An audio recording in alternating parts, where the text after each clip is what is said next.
Hello అందరికి. ల్యాండ్కి వెళ్ళి ఎప్పుడో పొద్దున్నే, అంటే అటు పొద్దున కాదు అటు మధ్యాహ్నం కాదు, అటు ఇటుగా వెళ్ళి ఇందాకనే వచ్చినాం. 20 minutes అవుతుంది. ఇంకా అమ్మ వాళ్ళు లేట్ అయిపోయిందని ఇటే వచ్చేసారనమాట. రేపు మళ్ళీ ల్యాండ్ లో చాలా పనులు ఉన్నాయి. సో దానివల్ల ఇంకా మళ్ళీ ఇంటికి ఏమి ఎందుకులే అని ఇక్కడ ఉండిపోయారు. వచ్చాక ఇంక ఇప్పుడు వంట స్టార్ట్ చేస్తున్నాం. ఆల్రెడీ 7:30 or 8 అవుతుంది. ఇప్పుడు ఇంకా పొద్దున ఏం వండలేదు, ఇంక ఇప్పుడు వండడం మొదలు పెట్టాను అనమాట. అయితే ఇవాళ మీ అందరికి గుత్తి వంకాయ రెసిపీ చూపిద్దాం అనుకుంటున్నా. జనరల్ గా ఏంటంటే ఈరోజు మంగళవారం కదా, మా అందరి ఫేవరెట్ గుత్తి వంకాయ కూర అంటే చాలా ఇష్టము. అయితే ఇంకా పొద్దున్న నుంచి తిండిలే తినకుండా ఉన్నాము. ఇంకా దానివల్ల కొంచెం ఇప్పుడన్నా ఇష్టంగా కడుపు నిండా తిందామని చెప్పేసి ఇప్పుడే మార్కెట్ పెడితే సంతకెళ్ళి ఫ్రెష్ గా తీసుకొని వచ్చి మరీ వండుతున్నా అనమాట గుత్తి వంకాయ కూర. ఇంకో స్పెషాలిటీ ఇక్కడ ఏంటంటే సారొంకాయలతో గుత్తి వంకాయ వేస్తే అసలు నెక్స్ట్ లెవెల్ అనుకోండి. మామూలుగా రాయలసీమలో గుత్తి వంకాయ అనేది వండితే ఆ సారొంకాయలతోనే వండుతారు 100%. ఒకవేళ దొరకకపోతే మిగతా వంకాయలతో చేస్తారు తప్ప ఫస్ట్ ప్రిఫరెన్స్ గుత్తి వంకాయ అనగానే సారొంకాయలు. సో నేను ఇవాళ మీకు ఆ రెసిపీ చూపిద్దాం అనుకుంటున్నా. ఇది ఇట్లా చేస్తారు అట్లా చేస్తారు అనేది కాదు, కానీ మేము జనరల్ గా ఎట్లా చేసుకొని తింటాం, కానీ సూపర్ టేస్ట్ ఉంటది. ఇవాళ మీ అందరితో షేర్ చేసుకుంటా, వచ్చేయండి. దానికి కావాల్సింది ఏంటంటే ఏం లే, ఇక్కడ సారొంకాయలు ఆల్రెడీ ఉప్పు వేసి నానబెట్టున్నాము. 4 పచ్చాలుగా కోసుకోవాలి. ఇక్కడ తొడిమలు తీసేసి 4 పచ్చాలుగా కోసుకొని ఇందులో పురుగు ఏమన్నా ఉందా చూసుకోవాలి. ఏం లేకపోతే వేసేయడమే. ఉప్పు నీళ్ళల్లో కంపల్సరీ వేయాలి. ఇక అందరికీ తెలుసు, నేను చెప్తే వింత ఉంటది అనుకోండి, అది కూడా వంటల గురించి. అయినప్పటికీ నా లాంటి బ్యాచ్ ఉంటారు కదా, వాళ్ళకన్నా తెలుస్తుంది. వేసేసి ఇవి పక్కన పెట్టేద్దాం. దీంట్లో మెయిన్ ఇంపార్టెంట్ థింగ్ ఏంటంటే పేస్ట్. ఇందులో వచ్చేసి ఉల్లిపాయ, ఎల్లిపాయ, టమాటా, నెక్స్ట్ చింతపండు, ఒక్క బొడ్స అంటే చిన్నది చింతపండు, ఉప్పు, పసుపు, అంతే. ఉప్పు, పసుపు, పల్లీలు, వేయించుకున్న నువ్వులు. కొన్నిసార్లు ఒట్టి వేయించుకున్న పల్లీలతోనే వేస్తాం, కొన్నిసార్లు ఒట్టి వేయించుకున్న నువ్వులతోనే వేస్తాం, కొన్నిసార్లు 2 కలిపి వేస్తే ఆ టేస్ట్ ఇంకా బాగుంటది. అల్లం తప్ప మిగతా ఇవన్నీ వేసి దీన్ని మెత్తటి పేస్ట్ లాగా కొట్టేయాలి. ఇప్పుడు కొట్టి చూపిస్తాం మీకు. మళ్ళీ నాకు చెప్పేటప్పుడు ఏదో మిస్ చేసినా అని నాకు డౌట్ వస్తుంది. నేను మళ్ళీ ఒకసారి ఇందులో ఉన్న ఇంగ్రీడియంట్స్ అన్ని చెప్తా, ఒకసారి చూడండి. ఎల్లిపాయ, ఉల్లిపాయ, టమాటా, నెక్స్ట్ ఉప్పు, కారం, పసుపు, కొంచెం అంత చింతపండు, ఇంకా వేయించుకున్న పల్లీలు, వేయించుకున్న నువ్వులు. ఇంతే ఇందులో ఉండేది ఇవే. కొన్నిసార్లు ఒట్టి పల్లీలతో కూడా చేసుకోవచ్చు, సూపర్ ఉంటది. ఇప్పుడు దీన్ని మెత్తటి పేస్ట్ లాగా పేస్ట్ కొట్టేస్తా. ఇదిగోండి ఇక్కడ పేస్ట్ ఇట్లా మెత్తగా చేసుకోవాలి. మనకు టేస్ట్ అంతా అసలు ఈ టేస్ట్ చూస్తే ఉప్పు, పులుపు, కారం అన్ని సరిపోయి ఉండాలి. ఇందులోనే మనకు మొత్తం అంతా కరెక్ట్గా వేసేసుకోవాలి. ఇప్పుడు ఇది పర్ఫెక్ట్ గా ఉంది, ఎంత టేస్ట్ ఉందో. దీన్ని ఇప్పుడు మనం ఇట్లా ఇవి తీసుకొని వీటిలో కూరేయాలి. ఇట్లా ఇట్లా పెట్టేసి పక్కన పెట్టేసుకోండి.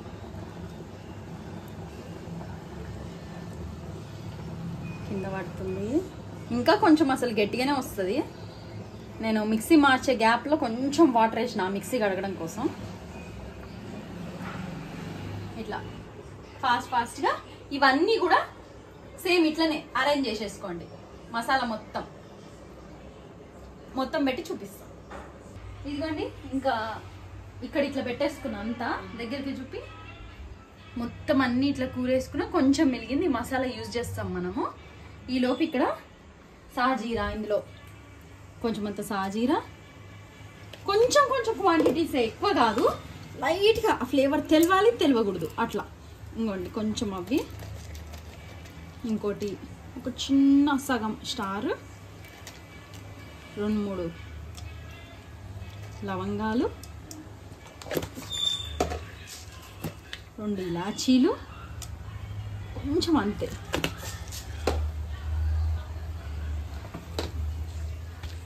ఒక చిన్న బిర్యానీ ఆకు, ఇది కొంచెం ఇది ఉంటుంది కదా, వీటి పేర్లు నాకు అంత ఐడియా లేదు. బిర్యానీ ఆకు కొంచెం, అన్నీ కొంచెమే వేయనట్టు అట్లా ఉండాలి. ఇవి వేసినాక కరివేపాకు, ఇది మన చెట్లోదే, అది మన చెట్లోదే. ఇవన్నీ వేసినాక ఇవి ఇప్పుడు తీసి అందులో వేయాలి. ఇట్లా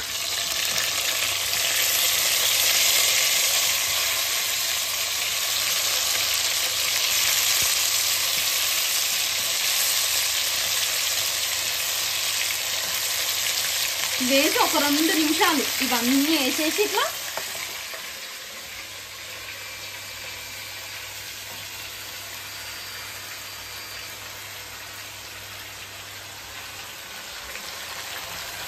మీడియం ఫ్లేమ్ పెట్టి ఒక 2 నిమిషాలు మగ్గనివ్వాలి. మీడియం ఫ్లేమ్ పెట్టి మూత పెట్టాలి. మూత పెట్టి ఒక 2 నిమిషాలు అట్లా మగ్గనిచ్చాక మళ్ళీ ఒకసారి కలబెట్టుకుందాం, చూపిస్తాను. ఇదిగోండి, మధ్యలో ఒకసారి మూత తీసి మళ్ళీ ఒకసారి కలబెట్టుకుంటున్నా. ఇవి కొంచెం ఒక 50% కుక్ అవ్వాలి. ఇట్లనే ఒక మీడియం ఫ్లేమ్లోనే ఇది కుక్ అయిపోయేటట్టుగా మనం బాగా ఏగనియాలి. మధ్యలో చూసుకోవడం చాలా ఇంపార్టెంట్. చూసుకుంటూ మీడియం ఫ్లేమ్లలో చేయండి. అయితే ఈ లోపు ఇది చూడండి, ఇది ఇట్లా అయింది. ఇట్లా నూనె వస్తుంది చూసిరా, నూనె బాగా ఇది అవుతుంది. అయినా ఇంకొక 2 నిమిషాలు పెడతా. చూడనీకి ఇవి గిత్తగిత్తున్నా కూడా ముదిరిపోయినాయి బాగా కాయలు. చిన్న కాయలే కానీ బాగా ముదిరినాయి. ఇంక ఇట్లా కలబెట్టుకొని ఏం చేయాలంటే ఈ పేస్ట్ ఉంది కదా, ఈ పేస్ట్ కూడా ఇందులో వేసేసి కొంచెం అంతా వాటర్ యాడ్ చేయాలి. చూపిస్తాం మీకు. వాటర్ యాడ్ చేసిన నిజానికి ఇన్ని ఉండవు, ఎగిరిపోతాయి. బాగా ముదిరిపోయినాయి ఇవి.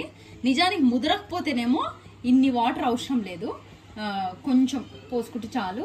కొన్ని ఎక్కువైనాయి కానీ ఇవి ఉడికేలోపు వాటర్ సెట్ అయిపోతుంది. ఈ స్టేజ్లో టేస్ట్ చూడండి. కొద్దిగా సరిపోయింది, లైట్గా ఉప్పు పడుతుంది.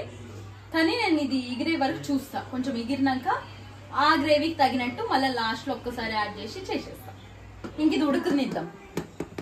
ఇట్లా కొంచెం పెద్ద మంటనే పెట్టినా ఉడుకుతా ఉంటాయి.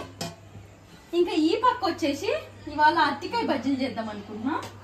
అయితే ఇదిగోండి, చిన్న చిన్న ముద్దలు అయితే తినేదానికి ఏం బాగుంటుంది, కొంచెం నోట్లో ఆనాలి కదా అని పెద్ద పెద్ద స్లైసులు చేసి ఇందులో ఉప్పు వేసి ఇందులో పెట్టిన. ఉప్పు వేసి పెట్టాలి కంపల్సరీగా, లేదంటే కలర్ చేంజ్ అవుతుంది.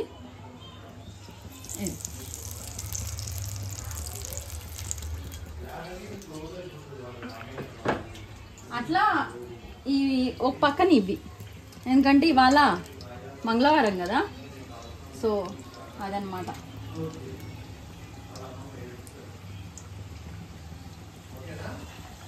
ఇవి బాగుంటాయి ఇట్లా పెద్ద పెద్దగా.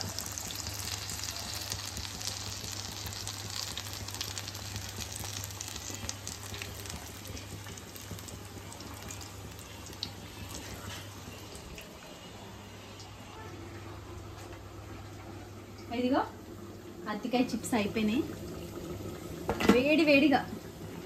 మేమందరం ఏంటంటే మంచిగా ఒక పక్క చేసుకుంటూ ఇంకో పక్క తినుకుంటూ ఉంటాం అన్నమాట. అప్పుడే ఆ వేడి అదంతా బాగుంటది, తగ్గదు. ఇంకా నాకు అమ్మ కోసం దొడ్డు మిరపకాయలు చూస్తే దొడ్డు మిరపకాయలు దొరకలేదు, అందుకనే సన్న మిరపకాయలే ఇట్లా ఇవే వేస్తున్నా అనమాట డైరెక్ట్. మిగతా వాళ్ళకేమో అరటికాయ బజ్జీలు, నాకు అమ్మకి మాత్రమే ఆ మిరపకాయ బజ్జీలు. అరటికాయ బజ్జీలు అయినాయి. ఈ మిరపకాయ బజ్జీలు అయితే ఇందులో చీరను కూడా చీరలే, అంటే ఇట్లా చీల్చి మనం లోపల ఉప్పు జీలకర్ర పొడి పెడతాం కదా, అది కూడా పెట్టలేదు. రా మిరపకాయలు అంతే. ఇవి ఎవ్వరు తినరు, నేను మా మమ్మీ తప్ప. మాకేమో అరటికాయలు అవన్నీ జాంతానాయి. సో ఇది అయితే నేను ఈ బజ్జీలు చేస్తుంటే ఈ లోపు పిల్లలు వచ్చి అమ్మ ఆలుగడ్డ బజ్జీలు చేస్తాం అన్నారు. ఇంకా అంతే, వాళ్ళ కోసం మా డాడీయే ఇట్లనే కట్ చేసి ఇచ్చినాడు, హెల్ప్ చేసినాడు. ఇంక ఇవి కూడా వేసేస్తున్నా. ఇవాళ 3 రకాల బజ్జీలు, మిరపకాయ బజ్జీలు, అరటికాయ బజ్జీలు, ఆలు బజ్జీలు పిల్లలు బాగా తింటారు. ఎప్పుడో రేరు నేను ఆలుగడ్డ ఇట్లా చేసేది. బజ్జీలు అయితే అస్సలే, కూర అయితే అసలు చెయ్యను, బజ్జీలే అనమాట ఆలుగడ్డను యూజ్ చేస్తే. అది కూడా రేర్, మీకు తెలుసు కదా, ఎక్కువ మినప్పిండి బజ్జీలే చేస్తాం కాబట్టి అందులో ఆలుగడ్డ వేయము, బోండాలు వేస్తాం వాళ్ళ కోసం సపరేట్గా. ఇంకెప్పుడు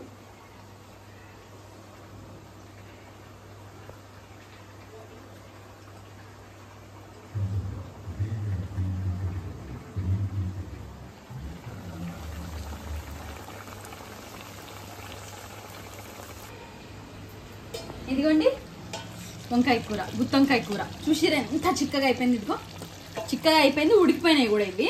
నిజానికి ఇవి లేతగా ఉంటే అన్ని వాటర్ అవసరం లేదు, కొన్ని పోసుకుంటే సరిపోతుంది. ఇదిగో నువ్వులు పల్లీలు వేసిన వంకాయ కూర సూపర్ టేస్ట్ ఉంటుంది, గుత్తి వంకాయ. ఇది మేము చేసే స్టైల్. ఇది అయిపోయింది, ఆపేసుకోవడమే. కొత్తిమీర ఉంటే కొత్తిమీర చల్లుకొని ఆపేయండి, ఇంట్లో కొత్తిమీర లేదు ఇంకా ఆపేసిన. సూపర్ టేస్ట్ చేసి మీకు చెప్తా, కానీ బజ్జీలు అవన్నీ అయినాక కలుద్దాం. ఫైనల్ గా అయితే అయిపోయినాయి వంటకాలు. ఏంటంటే చూపిస్తా. ఇదిగోండి మనం చేసిన మిరపకాయ బజ్జీలు, అరటికాయ బజ్జీలు, ఆలు బజ్జీలు ఆల్రెడీ అన్ని తినేస్తున్నారు, అయిపోయినాయి. ఇంకా అన్నం ఉండనేది ఉంటది. ఇక్కడ వచ్చేసి గుత్తి వంకాయ అయిపోయింది కదా, ఇంకా ఇది చిక్కబడుతుంది చల్లారే కొద్ది. వేడి వేడిగా తింటే సూపర్ టేస్ట్ ఉంటది. మరి ట్రై చేస్తారా? నేను నిజంగా చెప్తున్నా, ఒక్కసారి ట్రై చేయండి, మళ్ళా మళ్ళా వదిలిపెట్టరు మీరు. ఎందుకంటే ఇది అసలు నా మోస్ట్ ఫేవరెట్ రెసిపీ. నేను వెజిటేబుల్స్ లో ఏదైనా తింటా అంటే అది గుత్తి వంకాయ ఫస్ట్ ప్లేస్ లో ఉంటది. అది కూడా ఈ స్టైల్లో ఒక్కసారి ట్రై చేయండి, చాలా అంటే చాలా బాగుంటది. సాఫ్ట్ గా ఉంటది, ఇష్టంగా తినేయచ్చు అనమాట, తృప్తిగా ఉంటది. ఒకసారి ట్రై చేసి ఆ టేస్ట్ ఎట్లుంది అనేది కామెంట్ చేయండి. దాంతో పాటు ఒక లైక్ చేయండి.